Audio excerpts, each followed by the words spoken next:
right now, May 6, 2020, we've got all kinds of activity. If you're in a state that's dark green, your state has already reopened or begun the reopening process. Indiana has a 4-phase reopen, and they're planning to be open here in the next, I don't remember the exact plan, very soon. Most of these states are phasing out the shelter-in-place order. And if you're in a state that's light green, that means the shelter-in-place order is still in the future. So a lot of activity is happening nationwide here. Now, the reality is if you've been closed down for 8 to 12 weeks, here's the math of what you have to figure out. If you can increase your collections 15 to 20% for the next 4 to 6 months, you can make the same profit you made in 2020 as you did in 2019. Right? This is math. It's we've done it for a couple dozen of our clients so far. Working out the budgets and putting the plans in place to make that happen. I'll promise you, if you don't go figure out how to do that before you reopen, you're not going to go do it. You've got to have a plan. Are you okay? Here's the question I want to ask. If you haven't thought through the plan, or you don't have a plan, or you don't want to make a plan, then what I'm going to ask you is, are you okay making substantially less money this year than you did last year? That's the question you got to ask yourself. Some doctors I'm talking to sound like it's okay if we make less money this year. I talked to a couple doctors today, and they said, hell or high water, we're going to make the same money this year as we did last year. And that's very possible, but you've got to have the will to find the way. If your outlook is, I'm just going to reopen and we'll see what happens, I hope it happens for you, but I'm not optimistic. You've got to have the strategy in place for your people, your practice, and your patients. This communication and safety strategy is absolutely paramount right now. I've been hammering on this for 6 weeks. And if your strategy around your practice and your people and your patients, if you're not airtight right now with how you're going to relay solidarity and safety to everybody, your team, your patients, the community at large, somebody in your market is going to, and they're going to steal all your patients. That is the least dramatic way I can put how I see what's going to happen.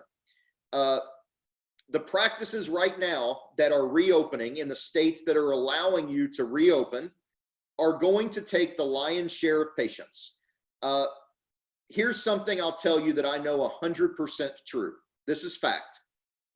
No matter how you feel about the state that you're in right now, whether you feel like your state should open or should not open, whether you feel like it's right or wrong to open, whether you feel like it's safe or not safe to open, I can promise you right now that somewhere in the neighborhood of half the people in your state disagree with you. This is almost decided and agreed upon fact. I'm not passing any judgment. I'm not saying it's right or wrong. I'm just stating, we've been talking to doctors over the past several days. I'll use Dr. Ron as an example because I don't want to call out specific names in specific states. My dad, Dr. Ron, in this week, 70 of 72 of his pre-appointed patients showed up. He had 2 patients that didn't show up. One of them was a little old lady that hadn't left her house in 8 weeks, and she had intense fear around the dentist. We're in Louisville, Kentucky, if you don't know our market area. The other one was a long-standing patient that just had a crazy situation come up the day of his appointment. He had a personal emergency. 70 of 72 patients showed up. We're talking to doctors in Texas, in Oregon, Florida, South Carolina, Ohio, that I've talked to in the past few days that are all reporting great show-up rates. Now, everybody has to make their own decision around this. I'm not purporting that I've got all the answers here. What I am saying is you've got to make the decision that's right for you. I've talked to some doctors that are in their 70s and 80s, and they're a lot more cautious about reopening because They are more concerned about their own personal health. And that is completely understandable. There's nothing wrong or right with any of this conversation. I'm just trying to have a real straightforward, honest conversation about what I think is going to happen and where things are at right now. The practices that are reopening are going to attract a lot of patients. There is going to be, at least in the short term, some pent up demand in most market areas. If you've tuned in for the past few weeks, you've heard me talk about the two scenarios I see for pent up demand. I think there's the scenario that pent up demand does not exist. And then I think there's the scenario that pent up demand does exist for a short period of time. And I think there is still going to be a lull that occurs 1 to 2 months after reopen. And I think that's going to be a significant lull, which is why I'm telling our clients, listen, don't bring your whole team back on right away. If you do, you're going to end up going into another layoff or a cash crunch situation. This situation is very complex. A lot of moving facets, a lot of moving parts, and we need to make sure we're moving through this methodically and logically. These are the states based on the governor's shelter-in-place order that's expiring. Some of these states, like I said, some of these states have ramp-up plans. Some of them are allowing different things to reopen. Dentistry is thrown into the bucket at different stages, whether it's emergency or elective or all those different qualifications. You know, the CDC guidelines have come out. We've got practices that opened prior to the new CDC guidelines coming out. I talked to 2 of them this morning, and I said, how are you looking at the new CDC guidelines, you know, with all this new PPE that's supposed to be out there? And they both said, we're moving ahead. We can't shut our practice back down because the CDC comes out with a new recommendation. The likelihood that tomorrow there's another recommendation that comes out that differs is highly likely. Congress is talking about putting indemnification. That's not the right legal word. I'm not an attorney. Congress is talking about putting in an indemnification into the next round of funding, which I think is very likely to be the last round of funding. This funding gravy train, I think, is coming to an end. And what that indemnification thing is going to do is prevent people from suing over contracting COVID-19. I think that's very likely to happen because this thing is going to turn into a wildfire if they don't. So the reality, back to my original point, these states are reopening. You got to make your decision on where you're at. But if you choose not to open, somebody else is going to open in your area, and they are going to take a portion of your patients. I'm not trying to fearmonger here and say you're going to be bankrupt if you don't open. I'm just trying to be very logical about the situation that's going to unfold. The greatest risk you face right now is not the quarantine, but rather what's your practice going to look like once you reopen? 2020 is going to be the year that dentists start working on their practice and not in it.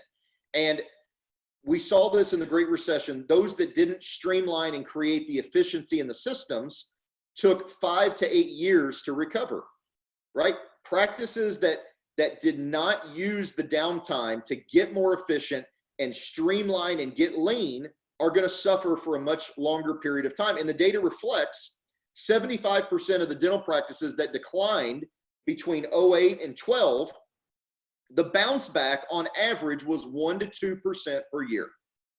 1 to 2% per year. And, you know, I think this situation is a lot more complex than 2008.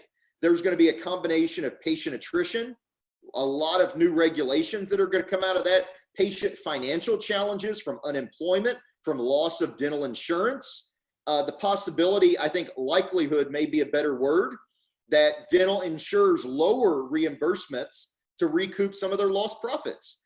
I think this PPE 2999 code, or whatever the PPE reimbursement code is, I think this thing is a fake out. I think you all just got pump faked by Michael Jordan, and he's about to step aside and hit a 3-pointer right over y'all. Listen, if you guys get reimbursement from the insurance companies, I think that's fantastic. I'm all for it, but I can't see that happening long term. Maybe this thing is a short-term thing to avoid a huge PR backlash against the insurance companies, but the screws are going to get tightened down on this thing in the future. And if you don't have a plan, we're going to talk about fees a little bit tonight, very high level. If you don't have a plan on this stuff, I think your profit margins are just going to get squeezed to zero. Here's what our new patient opportunities look like nationwide. So as part of what we do for our clients, we monitor all of their phones. And we have a team that listens to every phone call that comes into every practice that we work with. And this is the line graph of the new patients that are calling our practices on a daily basis since March 1st. This is as of Monday, close of business Monday. This trend line is headed steadily back up. And there's two really important things I want to highlight on here.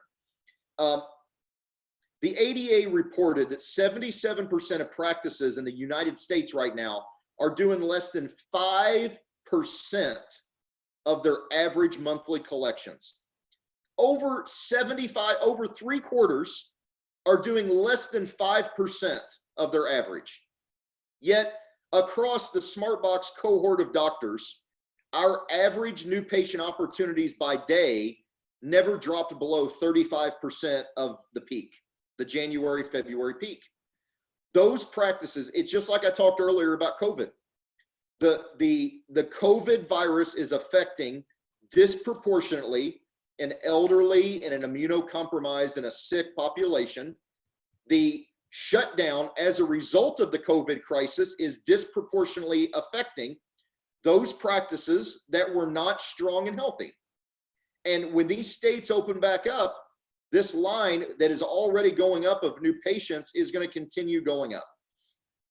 And the answer to all this is, what are you doing differently today to prepare for this post-COVID world? How are you going to attract patients? I sent out 10 questions last week to ask yourself and your team around thinking about how you're going to attract your current and your new patients once you reopen. 10 very good questions to think about. And those 10 questions are going to lead the way and determine your success over the next 3 to 6 months.